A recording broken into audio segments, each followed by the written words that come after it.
Gracias por darme la palabra. Buen día, colegas. Hemos hablado mucho sobre el trabajo de esta Asamblea Nacional. Disputas estériles, declaraciones polémicas, una desconexión aparente entre las leyes que producimos y las necesidades de la ciudadanía. Y por último, pues hasta la opinión pública dice que no hacemos nada y compara incluso la vacancia legislativa con nuestro trabajo de todos los días.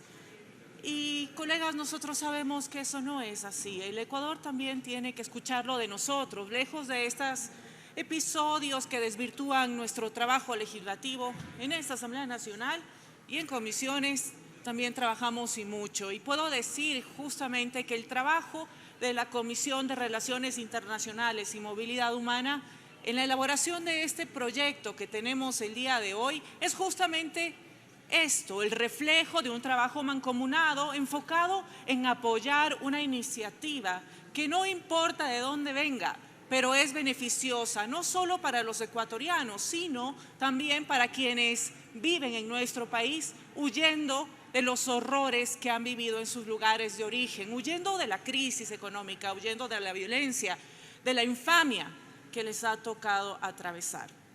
Y es por esto que la comisión desde el mes de enero ha trabajado en el proyecto de ley que hoy estamos debatiendo. Y hemos recibido muchas comparecencias de diferentes representantes de academia, sociedad civil, organizaciones internacionales y representantes de diferentes instituciones que trabajan día a día con migrantes, refugiados y con víctimas de este delito. Este proyecto busca fortalecer la institucionalidad para brindar protección y asistencia a las víctimas, apoyar la investigación y judicialización de estos casos. Para tal efecto, la ley instituye un comité interinstitucional de coordinación para la prevención de trata de personas y tráfico ilícito de migrantes, encargado de la Rectoría en materia de trata de personas.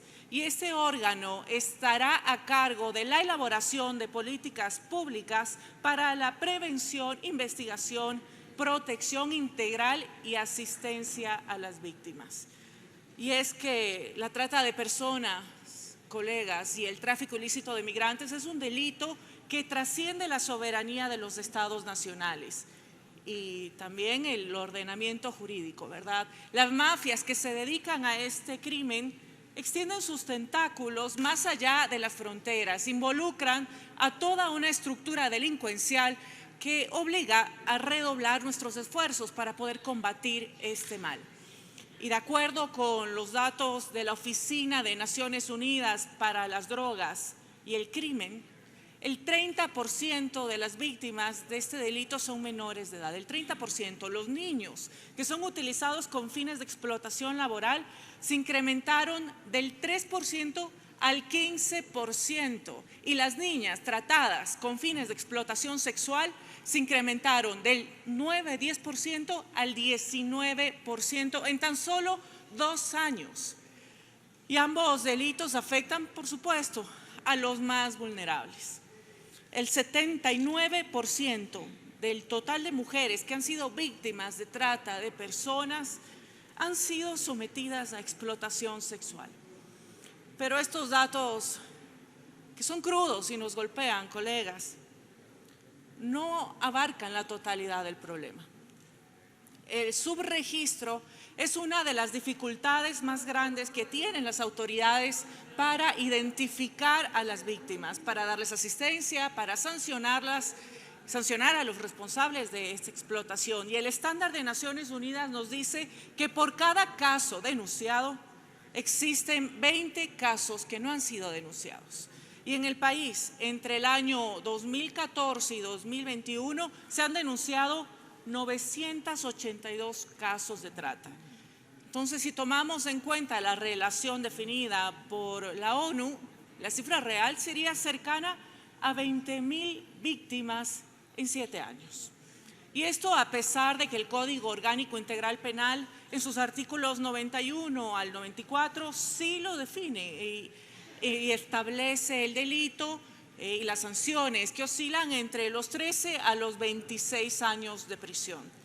Entonces, no solo basta con las sanciones establecidas en la ley, es necesario fortalecer con la ley la institucionalidad del Estado para prevenir este delito. Y para esto la Comisión no solo ha trabajado en este proyecto en la capital de la República, hemos trabajado a nivel nacional y considerando los estándares internacionales. Fueron socializados en más de 19 ocasiones a lo largo de todo el territorio nacional y lo seguiremos haciendo, sobre todo escuchando a nuestros migrantes, quienes lamentablemente también muchas veces han sido víctimas de redes inescrupulosas que actúan al margen de la ley, por fuera del respeto a los derechos humanos y sin ningún tipo de humanidad. Pero también veamos el otro lado de la historia y tengamos en cuenta que muchos migrantes que han llegado a nuestro país también son víctimas de ese crimen y muchas veces existen redes internas que se dedican a la trata en nuestro territorio nacional. De hecho, de acuerdo con un informe diagnóstico situacional sobre la trata de personas en la provincia de Pichincha, las provincias de donde se origina la trata interna son Imbabura, Cotopaxi y Chimborazo. Y respecto a la externa, pues estas tienen un alcance incluso extracontinental, teniendo como víctimas a ciudadanos de diferentes países de orígenes. Y es por esto, colegas, que este debate no servirá para mejorar este proyecto de ley, para nutrirlo de diferentes perspectivas que nos permitan crear un cuerpo normativo que sea ejemplo, no solo para nuestro país, sino también para la región. Y con base en este trabajo mancomunado que venimos haciendo, y pues de forma desinteresada me he permitido enviar a la Secretaría de la Comisión varias observaciones adicionales, mismas que me han sido transmitidas desde diferentes organizaciones internacionales como la Cruz Roja o como la Organización Internacional del Migrante. Y luego, pues de haberlas analizado, junto con mi equipo, las pongo a consideración de ustedes para que sean tomadas en cuenta y mencionaré algunas de ellas, pocas. La primera es la que amplía el objeto del proyecto.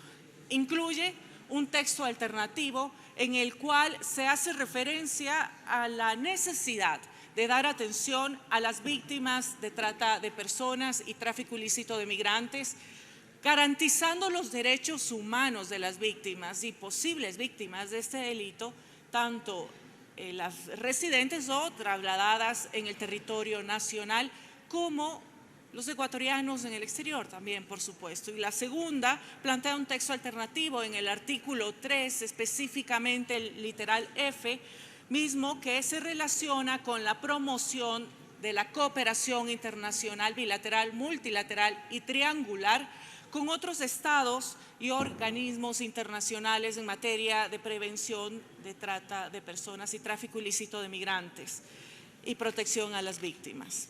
La tercera observación incluye como uno de los principios detallados en el artículo 4 el respeto a los derechos humanos, siendo por supuesto estos el centro de toda labor para prevenir la trata de personas y el tráfico ilícito de migrantes.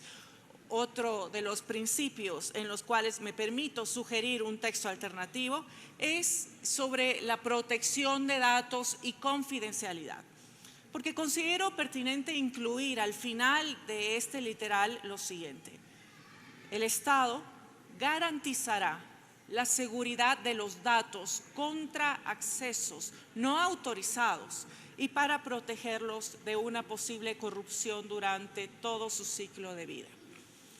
Y con base también en las sugerencias de las organizaciones internacionales que he recibido, organizaciones que mencioné, pongo a consideración de la Comisión también incluir al ente rector de educación y al ente rector de regulación, desarrollo y promoción de la información y comunicación en el artículo 7 del proyecto, donde detallamos las personas delegadas que integrarán este Comité Interinstitucional de Coordinación para la Prevención de trata de personas y tráfico ilícito de migrantes. Y esto, colegas, con el objeto de desarrollar política pública, políticas desarrolladas con la inclusión en el sistema educativo, gracias, y posibles víctimas de estos delitos. Y a su vez, informar oportunamente a las instituciones del Estado, sociedad civil y a los ciudadanos sobre las causas y efectos de estos delitos, más aún en un contexto donde, colegas, estamos viviendo una ola de migración disparada a niveles similares de lo que vivimos de 1999 y el año 2000.